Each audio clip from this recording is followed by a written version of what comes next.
저는 엄마를 평범한 사람이라고 생각했습니다. 시장 반찬 가게 하나로 저를 키워낸 평생 검소하게 살던 분이죠. 아버지가 일찍 돌아가신 후 홀로 저를 키우며 단 한 번도 불평하지 않으셨어요. 그런 엄마가 돌아가셨습니다. 장례식장엔 친척들과 동네 사람들만 올 거라 생각했죠. 그런데 낯선 여자가 아이를 데리고 나타났습니다. 제 앞에 서서 이렇게 말하더군요. 이 아이의 외할머니 장례식 맞냐고. 외할머니라니. 저는 독자인데 외손주가 있다는 게 말이 됩니까? 하지만 그날 이후 밝혀진 진실은 제가 평생 알던 엄마가 전부가 아니었다는 겁니다. 본격적인 이야기 시작 전에 좋아요와 구독 부탁드립니다. 엄마는 새벽 5시면 일어나는 사람이었습니다. 시장 반찬 가게를 운영하셨거든요. 김치, 나물, 젓갈 같은 걸 파셨죠. 가게 이름도 거창하지 않았어요. 그냥 춘잔의 반찬이었습니다. 간판도 낡았고 가게도 작았어요. 그런데 단골들은 많았습니다. 엄마가 만든 반찬이 맛있어서가 아니라 엄마가 사람을 대하는 태도 때문이었죠. 누가 오면 엄마는 항상 웃으며 맞이했습니다. 돈이 없다는 손님한테는 외상도 잘 주셨어요. 나중에 갚으라고 하시면서요. 그런데 신기한 건 엄마가 외상값을 독촉하는 걸 본 적이 없다는 겁니다. 그냥 잊어버리신 건지 일부러 안 받으신 건지 알 수 없었어요. 저는 어렸을 때 그게 답답했습니다. 우리도 넉넉하지 않은데 왜 저러시나 싶었죠. 아버지는 제가 5살 때 돌아가셨습니다. 교통사고였어요. 갑작스러운 사고였죠. 그때부터 엄마는 혼자서 저를 키우셨습니다. 재혼 이야기도 몇 번 있었다고 들었어요. 동네에서 중매를 서려는 사람들이 있었대요. 하지만 엄마는 단호하게 거절하셨습니다. 민수 하나만 잘 키우면 된다고 하셨대요. 엄마는 말수가 적은 편이었습니다.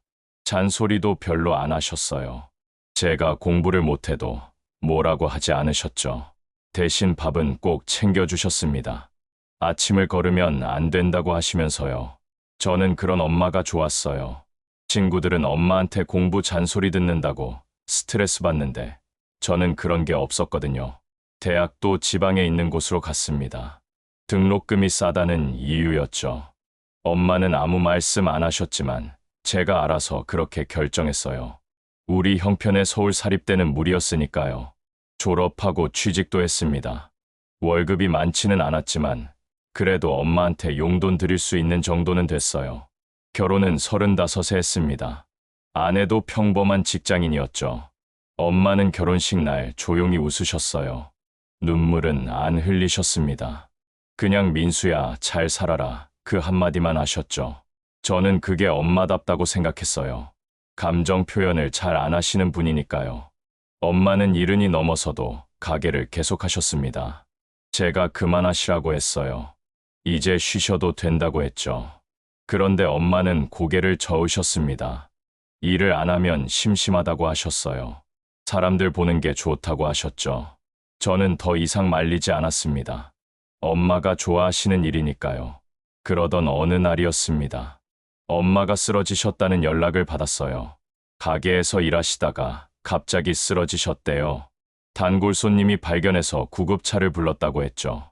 저는 급하게 병원으로 달려갔습니다. 아내도 회사 조퇴하고 같이 왔어요. 병원에 도착했을 때 엄마는 중환자실에 계셨습니다.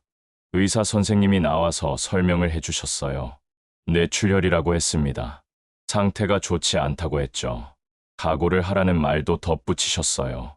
저는 그 순간 머릿속이 하얘졌습니다. 각오라니? 그게 무슨 말입니까? 엄마는 사흘 동안 의식을 회복하지 못하셨습니다. 저는 병원에서 밤을 샜어요. 중환자실 문 앞에서 기다렸죠. 면회 시간마다 들어가서 엄마 손을 잡았습니다. 엄마는 눈을 뜨지 못하셨어요. 기계 소리만 규칙적으로 들렸죠. 사흘째 되는 날 새벽이었습니다. 간호사가 급하게 불렀어요. 들어가 보니 엄마의 심박수가 떨어지고 있었습니다. 의사들이 응급처치를 했지만 소용없었어요. 엄마는 그렇게 가셨습니다. 조용히 눈을 감으신 채로요. 저는 엄마 곁에서 한참을 울었습니다. 아내가 제 어깨를 감싸줬어요. 그런데 이상했습니다. 슬픔보다 허전함이 더 컸어요. 엄마에 대해 제가 아는 게 너무 없다는 생각이 들었거든요. 엄마는 어떤 꿈을 가지고 사셨을까? 행복하셨을까? 그런 걸 한 번도 물어본 적이 없었죠. 장례식장은 병원 지하에 있는 곳으로 정했습니다. 규모가 크지 않은 곳이었어요. 엄마가 화려한 걸 싫어하셨으니까요. 부고를 돌렸습니다. 친척들과 동네 사람들한테요. 많이 오지는 않을 거라 생각했어요. 엄마가 워낙 조용히 사신 분이니까요. 그런데 생각보다 조문객이 많았습니다. 시장 상인들이 왔어요. 동네 이웃들도 왔죠. 엄마를 아는 사람이 이렇게 많았나 싶었습니다. 다들 엄마가 좋은 분이었다고 했어요. 착하게 사셨다고 했죠. 저는 그 말들을 들으며 고개를 숙였습니다. 첫날 저녁이었습니다. 조문객들이 대부분 돌아가고 조용해졌어요. 저는 빈소 앞에 앉아 있었죠. 아내는 잠깐 화장실에 갔습니다. 그때였어요. 장례식장 문이 열리는 소리가 들렸습니다. 돌아보니 낯선 여자가 서 있었습니다. 30 정도 돼 보이는 여자였어요. 손에는 어린 아이의 손을 잡고 있었죠. 아이는 대여섯 살쯤 돼 보였습니다. 저는 누군가 싶어서 그냥 바라봤어요. 아내의 친구인가 싶었거든요. 그런데 그 여자가 제게 다가왔습니다. 그리고 조심스럽게 물었어요. 서춘자 씨 장례식 맞냐고요? 저는 고개를 끄덕였습니다. 그러자 여자가 말했죠. 이 아이의 외할머니 장례식 맞냐고요? 저는 잠시 멍했습니다. 외할머니라니 무슨 말인지 이해가 안 갔어요. 저는 독자입니다. 결혼한 지도 얼마 안 됐고 아이도 없었어요. 그런데 외손주가 있다니 말이 안 됐죠. 여자는 제 표정을 보고 당황한 듯 했습니다. 그리고 다시 물었어요. 고인이 서춘자 씨 맞냐고요? 시장에서 반찬 가게 하시던 분 맞냐고요? 저는 그렇다고 대답했습니다. 그러자 여자가 고개를 숙이며 말했어요. 춘자 씨는 제 인생의 은인입니다. 그리고 이 아이의 외할머니였어요. 저는 그 순간 화가 났습니다. 이게 무슨 헛소리냐고 물었죠. 엄마한테 무슨 일이 있었던 거냐고 따졌어요. 여자는 당황해하며 설명하려 했습니다. 하지만 저는 듣고 싶지 않았어요. 그냥 나가달라고 했죠. 그때 아내가 돌아왔습니다. 무슨 일이냐고 물었어요. 저는 대충 설명했죠. 그러자 아내도 놀란 표정을 지었습니다. 여자는 미안하다며 물러섰어요. 하지만 가지는 않았습니다. 빈소 뒤쪽에 조용히 서 있었죠. 저는 혼란스러웠습니다. 엄마에게 제가 모르는 삶이 있었던 걸까요? 외손주라니, 그게 대체 무슨 의미일까요? 밤새 잠을 이룰 수 없었습니다. 밤새 한숨도 못 잤습니다. 머릿속이 복잡했어요. 외손주라는 말이 계속 맴돌았죠. 엄마가 저 말고 다른 자식이 있었단 말인가? 아니면 제가 모르는 친척이 있었던 걸까? 생각할수록 미궁속이었습니다.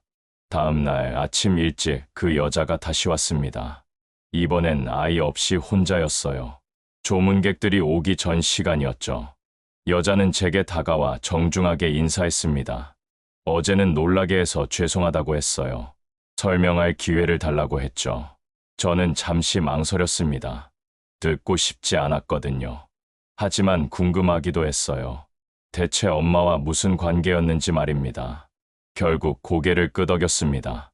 여자는 안도하는 표정을 지었어요. 여자의 이름은 선미였습니다. 33이라고 했어요.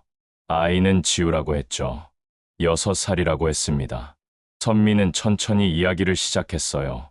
목소리가 떨리고 있었습니다. 저는 원래 이 동네 사람이 아니에요. 서울에서 살았죠. 그런데 7년 전에 이곳으로 내려왔습니다. 도망치듯이요. 선미는 당시 26이었다고 했습니다. 남자친구가 있었대요. 결혼 약속까지 했다고 했죠.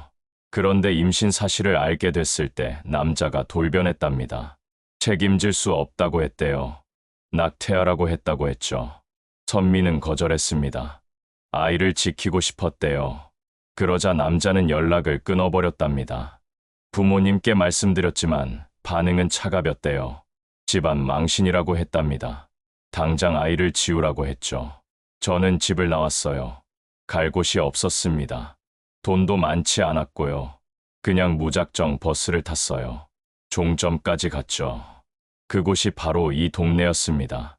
선미는 눈물을 글썽이며 말을 이었습니다. 저는 그냥 듣고 있었어요. 믿기지 않았지만 일단 들어보기로 했죠. 이 동네에 도착했을 때 배가 고팠대요. 며칠을 제대로 못 먹었다고 했습니다. 시장을 지나가다가 반찬 가게를 봤대요. 춘잔의 반찬이라는 간판이 보였다고 했죠. 그냥 지나치려다가 발걸음이 멈췄답니다. 배가 너무 고팠거든요.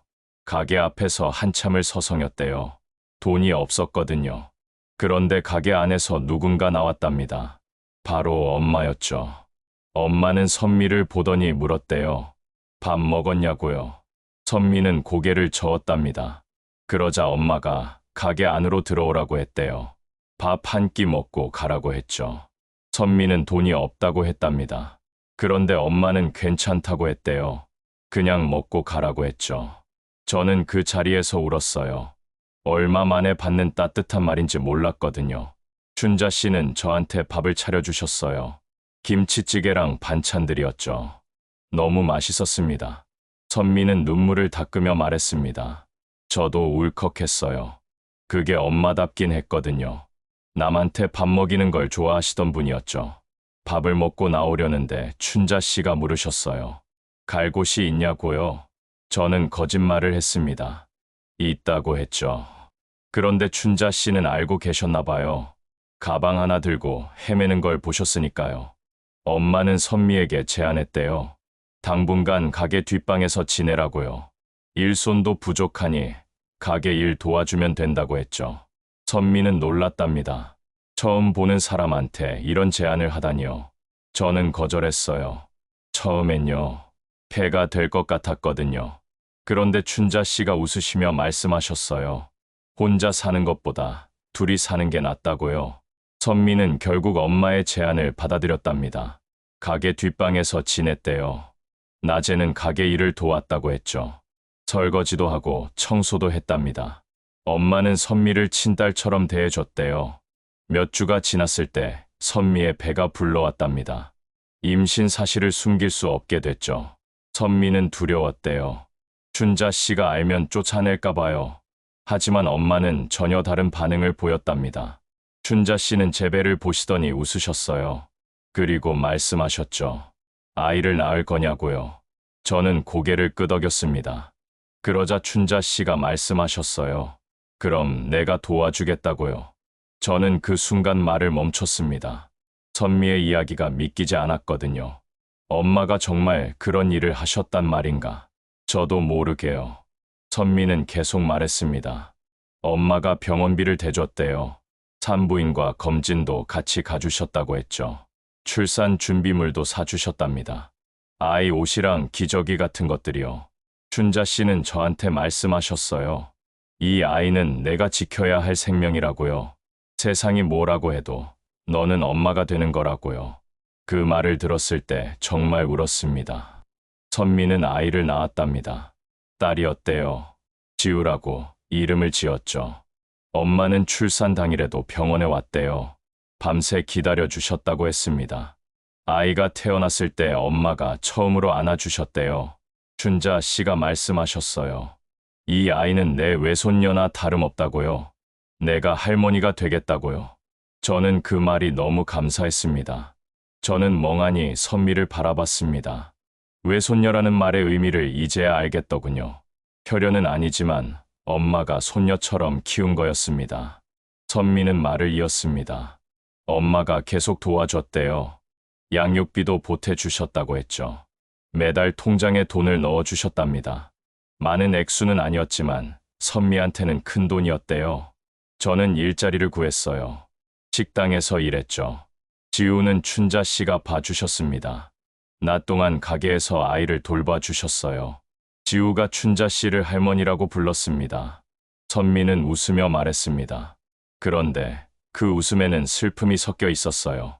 춘자 씨는 제게 말씀하셨어요. 아이한테는 비밀로 하자고요. 내가 아들한테도 말 안 했다고요. 그냥 우리끼리만 알고 지내자고 하셨죠. 저는 이해했습니다. 아드님이 놀라실까봐 그러신 거죠. 저는 그제야 깨달았습니다. 엄마가 왜 비밀로 했는지요. 저를 걱정하신 거였어요. 제가 놀랄까봐, 혼란스러워할까봐. 그래서 혼자 다 짊어지신 겁니다. 몇 년이 지났어요. 지우는 무럭무럭 자랐습니다. 춘자 씨는 할머니 역할을 너무 잘해주셨어요. 지우가 춘자 씨를 정말 좋아했거든요. 선미는 잠시 말을 멈췄습니다. 눈물이 흘러내리고 있었어요. 그런데 한 달 전에 춘자 씨한테 연락이 왔어요. 만나자고 하셨죠. 뭔가 이상했습니다. 목소리가 평소와 달랐거든요. 만났을 때 춘자 씨가 말씀하셨어요. 본인이 오래 못 살 것 같다고요. 저는 놀랐습니다. 한 달 전이면 엄마가 쓰러지기 직전이었어요. 엄마는 알고 계셨던 걸까요? 본인이 곧 떠날 거라는 거요. 춘자 씨는 제게 통장 하나를 주셨어요. 지우 이름으로 된 통장이었습니다. 그 안에는 적지 않은 돈이 들어 있었어요. 춘자 씨가 평생 모은 돈의 절반이었을 겁니다. 선미는 흐느끼기 시작했습니다. 저도 눈물이 났어요. 엄마가 그렇게까지 하셨다니요. 저는 거절했어요. 받을 수 없다고 했죠. 그런데 춘자 씨가 말씀하셨어요. 이건 지우 거라고요. 내가 할머니로서 주는 거라고요. 꼭 받아야 한다고 하셨습니다. 선미는 고개를 떨구고 있었습니다. 저는 아무 말도 할 수 없었어요. 엄마의 마음이 느껴졌거든요. 지우를 정말 손녀처럼 사랑하셨던 거죠. 그래서 어제 장례식에 온 거예요. 마지막 인사를 드리고 싶었습니다. 지우도 할머니한테 작별 인사를 해야 한다고 생각했어요. 선미가 말을 마쳤습니다. 저는 한참 동안 아무 말도 못했어요. 충격이었습니다. 엄마가 그런 삶을 사셨다니요. 저는 전혀 몰랐어요. 엄마가 누군가의 인생을 그렇게 지켜주고 계셨다는 거요. 선미가 돌아간 후 저는 빈소에 혼자 앉아 있었습니다. 머릿속이 복잡했어요. 엄마의 영정 사진을 바라봤죠. 웃고 계신 얼굴이었습니다. 그런데 이제는 그 웃음의 의미가 달라 보였어요. 얼마나 많은 걸 혼자 감추고 사셨을까요? 장례를 치르는 사흘 동안 저는 계속 생각했습니다. 엄마에 대해서요. 제가 알던 엄마는 전부가 아니었던 거죠. 선미 말고도 또 누가 있었을까? 엄마가 도운 사람이 선미뿐이었을까? 궁금증이 꼬리를 물었습니다. 장례를 마치고 집으로 돌아왔습니다. 엄마의 집이었어요. 가게 위층에 있는 작은 방이었죠. 저는 어릴 때 여기서 자랐습니다. 좁았지만 따뜻한 공간이었어요. 이제는 텅 빈 느낌이었습니다. 유품을 정리해야 했습니다. 아내가 같이 도와주겠다고 했어요. 저는 고개를 저었죠. 혼자 하고 싶었거든요. 아내는 이해한다며 물러났습니다. 필요하면 언제든 부르라고 했어요. 방 안을 둘러봤습니다. 오래된 장롱이 있었어요. 책상도 있었죠. 서랍장도 있었습니다. 어디서부터 시작해야 할지 막막했어요. 그냥 가까운 곳부터 하기로 했습니다. 옷장을 먼저 열었습니다. 엄마의 옷들이 걸려 있었어요. 소박한 옷들이었죠. 화려한 건 하나도 없었습니다. 검은색이나 회색 옷이 대부분이었어요. 엄마는 평생 이런 옷만 입고 사셨습니다. 옷을 하나씩 꺼내며 냄새를 맡았습니다. 엄마, 냄새가 났어요. 비누 향이 섞인 은은한 냄새였죠. 눈물이 났습니다. 이제 이 냄새를 맡을 수 없다는 게 실감났거든요. 서랍장으로 옮겨갔습니다. 첫 번째 서랍을 열었어요. 양말이랑 속옷이 정리돼 있었습니다. 두 번째 서랍에는 수건이 있었어요. 세 번째 서랍을 열었을 때였죠. 뭔가 다른 게 보였습니다. 서랍 한쪽에 낡은 상자가 있었습니다. 신발 상자 정도 크기였어요. 뚜껑이 닫혀 있었죠. 저는 상자를 꺼냈습니다. 무게가 좀 있었어요. 뭔가 들어있다는 느낌이었죠. 상자를 열었습니다. 안에는 편지들이 있었어요. 낡은 봉투들이었습니다. 사진도 몇 장 있었고요. 통장도 하나 보였습니다. 저는 천천히 내용물을 꺼내기 시작했어요. 첫 번째로 집어든 건 편지였습니다. 봉투에는 선미에게라고 쓰여 있었어요. 편지를 꺼내 읽었습니다. 엄마의 글씨였죠. 또박또박 쓰인 글씨였습니다. 선미야, 지우 잘 키우고 있지? 너무 고생하지 말거라. 힘들면 언제든 연락해. 할머니는 항상 내 편이란다. 짧은 편지였습니다. 하지만 마음이 담겨 있었어요. 엄마가 선미를 얼마나 걱정했는지 느껴졌죠. 다른 편지들도 꺼내 읽었습니다. 비슷한 내용이었어요. 격려하고 응원하는 말들이었습니다. 사진도 봤습니다. 선미와 지우가 찍은 사진이었어요. 엄마도 함께 찍은 사진도 있었죠. 셋이 웃고 있는 모습이었습니다. 진짜 가족 같았어요. 혈연은 아니지만 가족이 맞았습니다. 통장을 집어들었습니다. 지우 이름으로 된 통장이었어요. 선미가 말했던 그 통장이었죠. 내역을 확인했습니다. 매달 일정 금액이 입금돼 있었어요. 6년치 기록이었습니다. 계산해봤습니다. 적지 않은 돈이었어요. 엄마가 버는 돈의 상당 부분이었을 겁니다. 가게 수입이 많지 않았거든요. 엄마는 본인을 희생하면서까지 지우를 도운 거였습니다. 상자 밑바닥을 뒤졌습니다. 뭔가 더 있을 것 같았거든요. 역시나 봉투 하나가 더 있었어요. 봉투가 두꺼웠습니다. 여러 장이 들어있는 것 같았죠. 봉투를 열었습니다. 안에는 편지가 한 장 있었어요. 그리고 서류 몇 장이 있었습니다. 편지부터 펼쳤어요. 받는 사람이 저였습니다. 민수에게라고 쓰여 있었죠. 손이 떨렸습니다. 엄마가 저한테 남긴 편지였어요.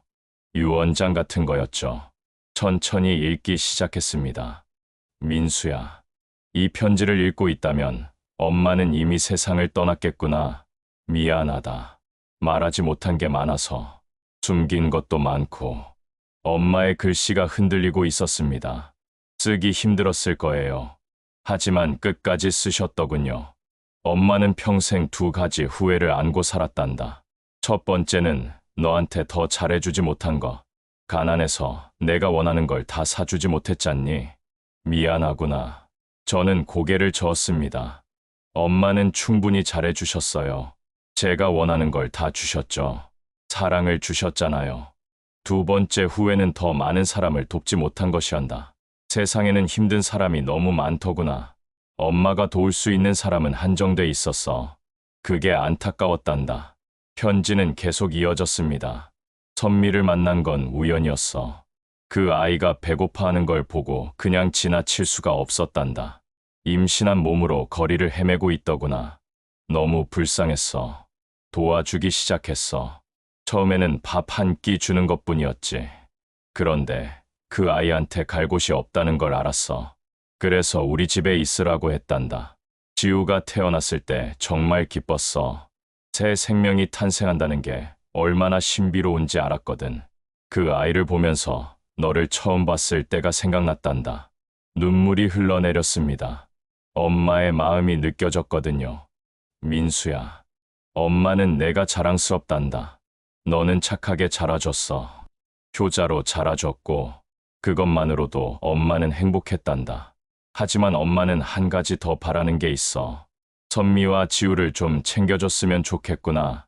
그 아이들은 의지할 곳이 없어. 내가 형 같은 존재가 돼줬으면 해. 가족은 혈연만으로 정해지는 게 아니란다. 마음으로 이어지는 거야. 선미와 지우도 우리 가족이란다. 엄마가 그렇게 만들었어. 편지의 마지막 부분이었습니다. 한 사람이라도 버리지 않는 게 엄마의 목표였단다. 세상이 버린 사람을 엄마만큼은 안아주고 싶었어. 그게 엄마가 살아가는 이유였단다. 민수야, 엄마를 용서해줘. 말하지 못해서 미안하구나. 하지만 이해해줬으면 해. 엄마는 그저 사람을 사랑하고 싶었던 거란다. 사랑한다. 우리 아들, 행복하게 살아라. 그게 엄마의 마지막 소원이야. 편지가 끝났습니다. 저는 편지를 꼭 쥐고 울었어요. 소리 내서 울었습니다. 엄마가 너무 그리웠어요. 안아드리고 싶었죠. 괜찮다고 말씀드리고 싶었습니다. 한참을 울고 나서 다른 서류를 봤습니다. 기부 영수증이었어요. 노숙자 급식소에 기부한 내역이었죠. 미혼모 센터 후원 내역도 있었습니다. 매달 꾸준히 기부하신 거였어요. 금액은 크지 않았습니다. 10,000원에서 50,000원 정도였어요. 하지만 10년 넘게 계속하셨더군요. 엄마의 수입을 생각하면 적지 않은 돈이었습니다. 서류 마지막 장에는 유언장이 있었습니다. 법적인 유언장이었어요. 공증까지 받으신 거였죠. 내용을 읽었습니다. 재산의 반은 아들 민수에게, 나머지 반은 박선미와 그 딸 지우에게, 엄마는 선미와 지우에게도 재산을 남기신 거였습니다. 많지 않은 재산이었지만 반을 나눠주신 거예요. 진짜 가족으로 여기셨던 겁니다. 저는 유언장을 내려놓았습니다. 그리고 다시 편지를 집어들었어요. 천천히 다시 읽었습니다. 한 글자 한 글자 곱씹으며 읽었죠.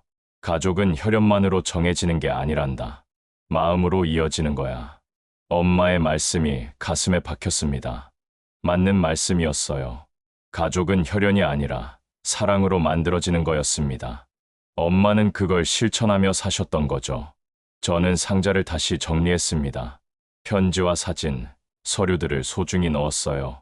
이건 버릴 수 없는 것들이었습니다. 엄마의 삶이 담긴 증거였거든요. 그날 밤잠을 이룰 수 없었습니다. 엄마 생각만 났어요. 얼마나 외로우셨을까.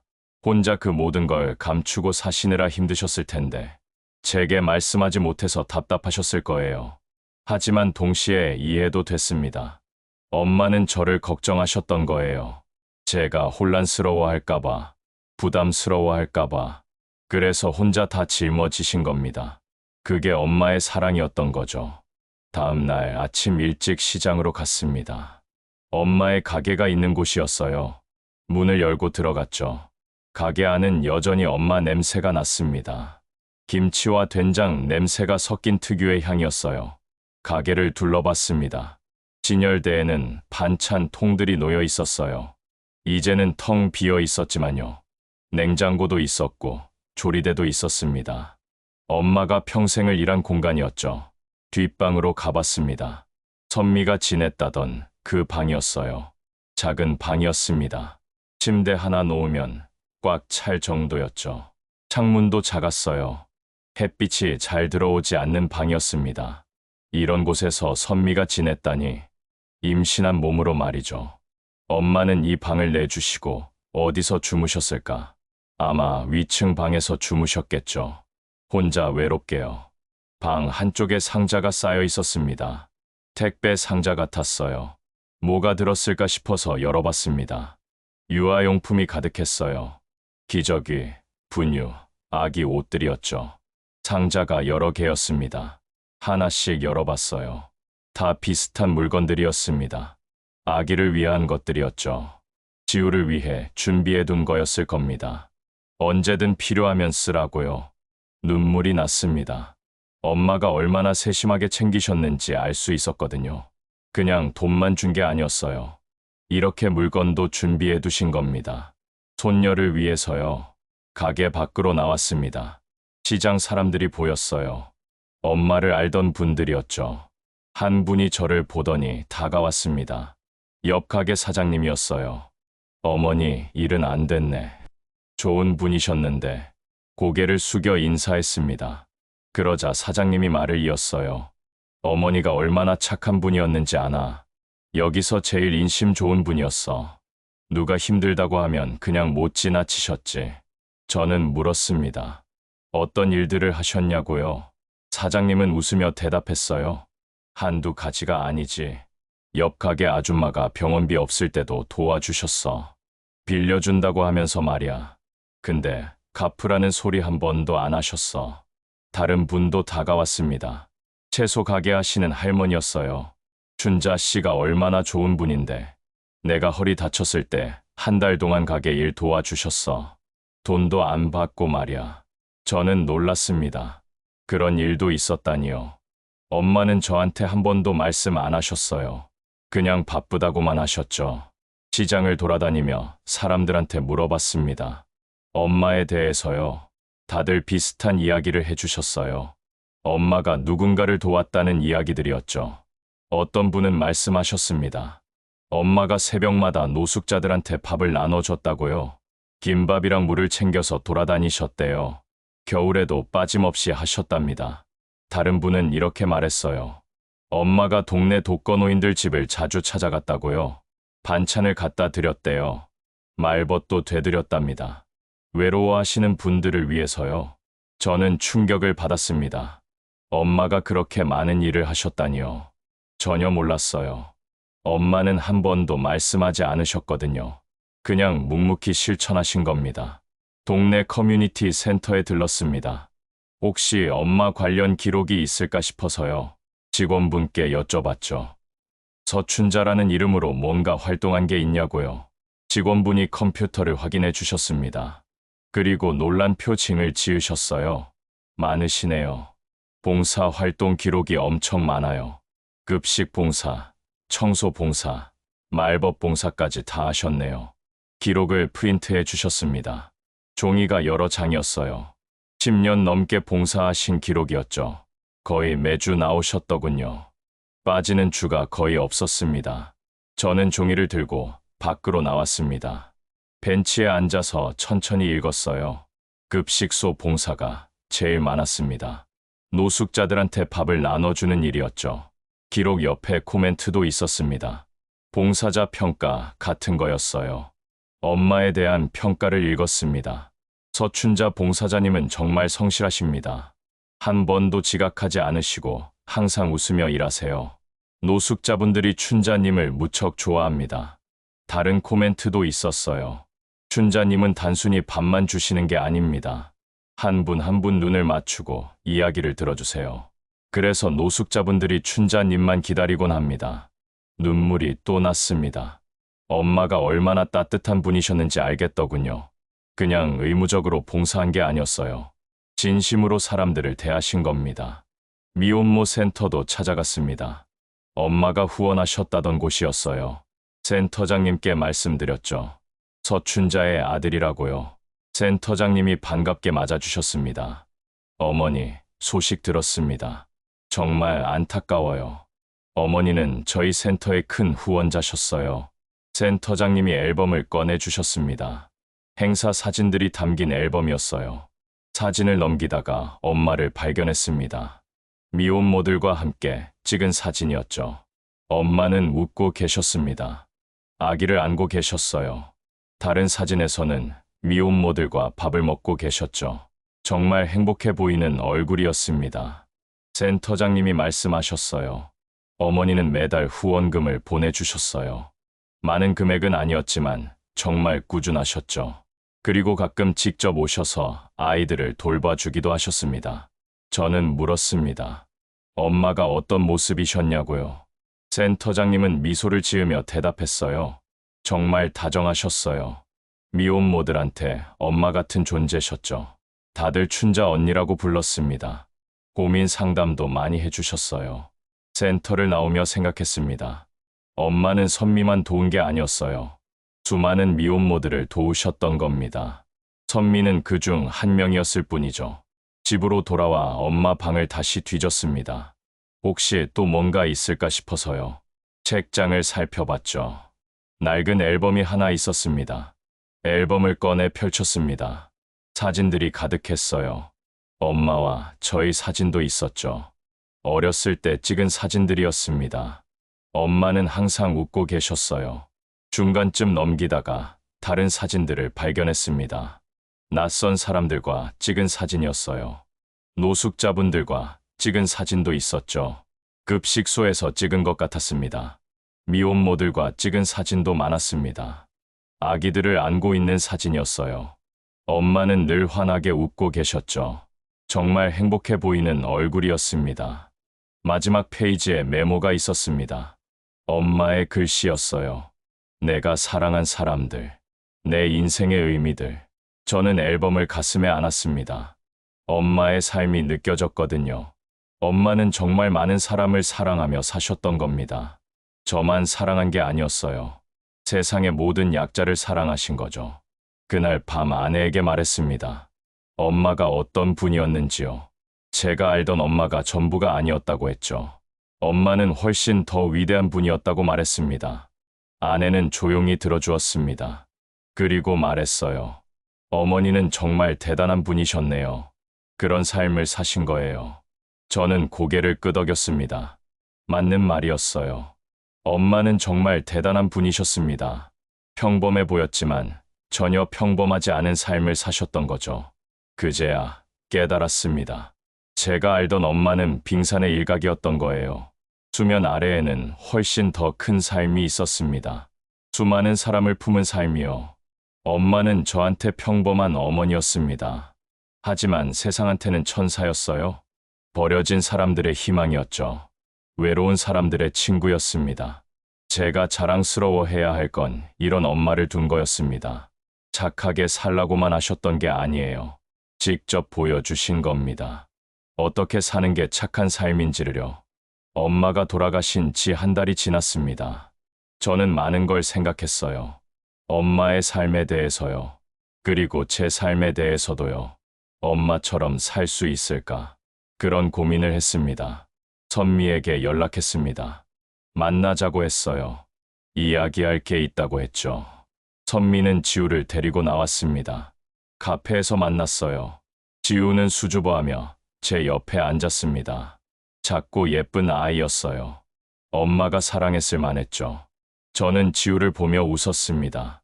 지우도 웃어줬어요. 선미에게 말했습니다. 엄마의 유언대로 하고 싶다고요. 선미와 지우를 가족으로 받아들이고 싶다고 했죠. 선미는 놀란 표정을 지었습니다. 그럴 필요 없어요. 저희는 괜찮습니다. 저는 고개를 저었습니다. 필요한 일이라고 했어요. 엄마의 뜻이기도 하고 제 마음이기도 하다고 했죠. 선미는 눈물을 글썽였습니다. 그날부터 선미와 자주 만났습니다. 지우와도 친해졌어요. 아이는 생각보다 밝았습니다. 할머니 이야기를 많이 했죠. 엄마를 정말 사랑했던 게 느껴졌어요. 어느 날 지우가 물었습니다. 삼촌도 할머니 아들이냐고요. 저는 고개를 끄덕였죠. 그러자 지우가 말했어요. 그럼 우리 가족이네요? 그 말에 가슴이 뭉클했습니다. 맞는 말이었어요. 우리는 가족이었습니다. 혈연은 아니지만 엄마가 이어준 가족이었죠. 시간이 더 지났습니다. 저는 계속 생각했어요. 엄마의 뜻을 어떻게 이어갈까? 그냥 선미와 지우만 돕는 걸로는 부족하다는 생각이 들었습니다. 엄마는 한 사람만 도운 게 아니었어요. 수많은 사람을 도우셨죠. 저도 그렇게 해야 한다고 생각했습니다. 엄마의 사랑을 더 많은 사람에게 나눠야 한다고요. 아내와 상의했습니다. 재단을 만들고 싶다고 했어요. 엄마 이름으로요. 아내는 찬성했습니다. 좋은 생각이라고 했죠. 변호사를 찾아갔습니다. 재단 설립에 대해 물어봤어요. 절차가 복잡했지만 할 만했습니다. 엄마의 유산 일부를 재단 기금으로 쓰기로 했죠. 재단 이름은 춘자 재단으로 정했습니다. 목적은 명확했어요. 소외계층 아이들을 돕는 것이었죠. 특히 미혼모 가정의 아이들을 지원하기로 했습니다. 준비 기간이 필요했습니다. 서류 작업도 해야 했고 후원자도 모집해야 했어요. 생각보다 일이 많았습니다. 하지만 포기하지 않았어요. 시장 상인들에게 도움을 요청했습니다. 엄마를 아시던 분들이었죠. 다들 기꺼이 도와주셨어요. 후원금도 보내주셨습니다. 적은 금액이었지만 마음이 담겨 있었어요. 미혼모 센터에도 연락했습니다. 재단 이야기를 했죠. 센터장님이 적극 협조하겠다고 하셨어요. 필요한 아이들 명단도 공유해 주셨습니다. 6개월이 걸렸습니다. 드디어 재단이 정식으로 설립됐어요. 작은 사무실도 얻었습니다. 직원은 저와 자원봉사자 몇 명뿐이었죠. 하지만 시작은 했습니다. 첫 사업은 급식 지원이었습니다. 미혼모 가정 아이들에게 점심을 제공하는 거였어요. 엄마가 하시던 일을 이어가는 거였죠. 10명의 아이들로 시작했습니다. 주거 지원도 시작했어요. 열악한 환경에 사는 가정을 찾아서 보증금을 지원했습니다. 많은 금액은 아니었지만 그들에겐 큰 도움이었어요. 1년이 지났습니다. 재단이 조금씩 성장했어요. 후원자가 늘어났고 지원하는 아이들도 많아졌습니다. 30명의 아이들을 돕고 있었죠. 선미도 재단 일을 도와줬습니다. 자원봉사자로 참여했어요. 미혼모들의 상담을 해줬죠. 본인도 겪은 일이라 잘 이해했거든요. 지우도 자랐습니다. 이제 초등학생이 됐어요. 가끔 재단 사무실에 놀러 왔습니다. 할머니 사진을 보며 말하곤 했죠. 할머니가 이거 좋아하셨을 것 같아요. 맞는 말이었습니다. 엄마는 정말 좋아하셨을 거예요. 당신의 뜻이 이어지고 있으니까요. 재단 설립 1년 기념으로 행사를 열었습니다. 작은 행사였어요. 후원자들과 지원받는 가정들을 초대했죠. 엄마 사진도 걸었습니다. 행사장에는 사람들이 많이 왔습니다. 시장 상인들도 오셨고 센터 관계자들도 왔어요. 미혼모들과 아이들도 왔죠. 모두 엄마와 인연이 있는 분들이었습니다. 저는 단상에 올라가 인사말을 했습니다. 떨렸지만 해야 할 말이었어요. 천천히 입을 열었습니다. 저는 오랫동안 제 어머니를 몰랐습니다. 평범한 반찬가게 사장이라고만 생각했죠. 하지만 엄마는 전혀 평범하지 않은 분이셨어요. 사람들이 조용히 들어줬습니다. 저는 말을 이었어요. 엄마는 세상에서 가장 조용하게 많은 사람을 사랑한 분이셨습니다. 말없이 도우셨고 숨기며 베푸셨죠. 칭찬받으려고 한 게 아니었어요. 그냥 사랑하고 싶어서 하신 겁니다. 목이 메었습니다. 잠시 멈췄다가 다시 말했어요. 엄마는 저한테 이렇게 말씀하셨습니다. 가족은 혈연이 아니라 마음으로 만들어진다고요. 한 사람도 버리지 않는 게 인생의 목표라고요. 선미가 앞줄에서 눈물을 닦고 있었습니다. 지우도 옆에서 고개를 숙이고 있었어요. 저는 이제 압니다. 엄마가 얼마나 위대한 분이었는지요. 엄마는 저의 어머니이자 모두의 어머니였습니다. 수많은 사람의 희망이었고 사랑이었죠. 박수 소리가 들렸습니다. 작게 시작했다가 점점 커졌어요. 저는 고개를 숙여 인사했습니다. 오늘 이 자리는 엄마를 기리는 자리입니다. 그리고 엄마의 사랑을 이어가겠다는 약속의 자리예요. 춘자 재단은 엄마의 정신을 실천하겠습니다. 행사가 끝나고 사람들이 하나둘 다가왔습니다. 엄마 사진 앞에 섰어요. 손을 모으고 절을 했죠. 감사하다는 말을 남겼습니다. 한 미혼모가 제게 말했습니다. 춘자님 덕분에 살 수 있었다고요. 절망했을 때 희망을 주셨다고 했죠. 저는 고개를 끄덕였습니다. 엄마가 그런 분이셨다고 대답했어요. 해가 지고 행사장이 비었습니다. 저는 혼자 남아 엄마 사진 앞에 앉았어요. 한참을 바라봤습니다. 엄마가 웃고 계셨어요. 엄마, 잘하고 있는 거 맞죠? 대답은 없었습니다. 하지만 알 것 같았어요. 엄마가 좋아하실 거라는 거요. 집으로 돌아와 아내에게 말했습니다. 오늘 행사가 의미 있었다고요. 엄마를 제대로 기릴 수 있어서 다행이라고 했죠. 아내가 제 손을 잡아줬어요. 당신 정말 잘했어요. 어머니도 자랑스러워 하실 거예요. 그날 밤 엄마 꿈을 꿨습니다. 엄마가 가게에서 웃고 계셨어요. 제게 손짓을 하셨죠. 다가가니 엄마가 말씀하셨어요. 잘하고 있구나. 고맙다. 꿈에서 깼습니다. 눈물이 흘러내리고 있었어요. 기쁜 눈물이었습니다. 엄마가 인정해 주신 것 같았거든요. 다음 날 아침 재단 사무실로 출근했습니다. 할 일이 많았어요. 새로 신청 들어온 가정들 심사해야 했고 후원금 정산도 해야 했죠. 선미가 먼저 와 있었습니다. 서류를 정리하고 있었어요. 저를 보더니 웃었죠. 저도 웃으며 인사했습니다. 우리는 이제 진짜 가족이었어요. 지우가 학교 끝나고 들렀습니다. 오늘은 뭐 도와드릴까요? 하고 물었어요. 저는 웃으며 대답했죠. 그냥 숙제나 하라고요. 지우가 깔깔 웃었습니다. 창밖을 봤습니다. 햇살이 따뜻했어요. 좋은 날씨였죠. 엄마도 이런 날을 좋아하셨을 겁니다. 문득 엄마의 편지가 생각났습니다. 마지막 문장이요. 사랑한다. 우리 아들, 행복하게 살아라. 저는 지금 행복합니다.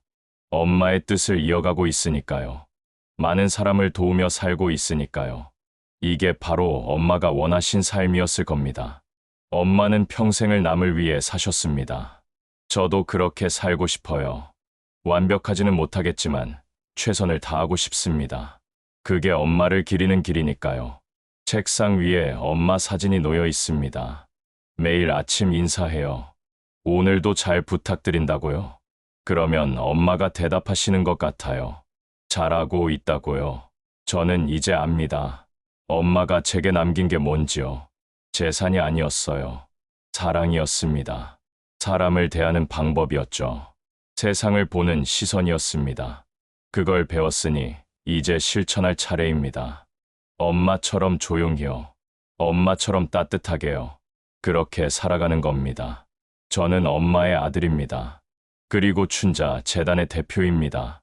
무엇보다 엄마의 사랑을 이어가는 사람이죠. 그게 제 정체성입니다. 제 인생의 의미예요.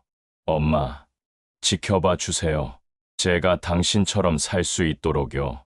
완벽하진 못해도 최선을 다할게요. 약속합니다. 오늘도 재단 문을 엽니다. 누군가 도움을 요청하러 올 거예요. 저는 그들을 맞이할 겁니다. 엄마처럼 웃으며요. 엄마처럼 따뜻하게요.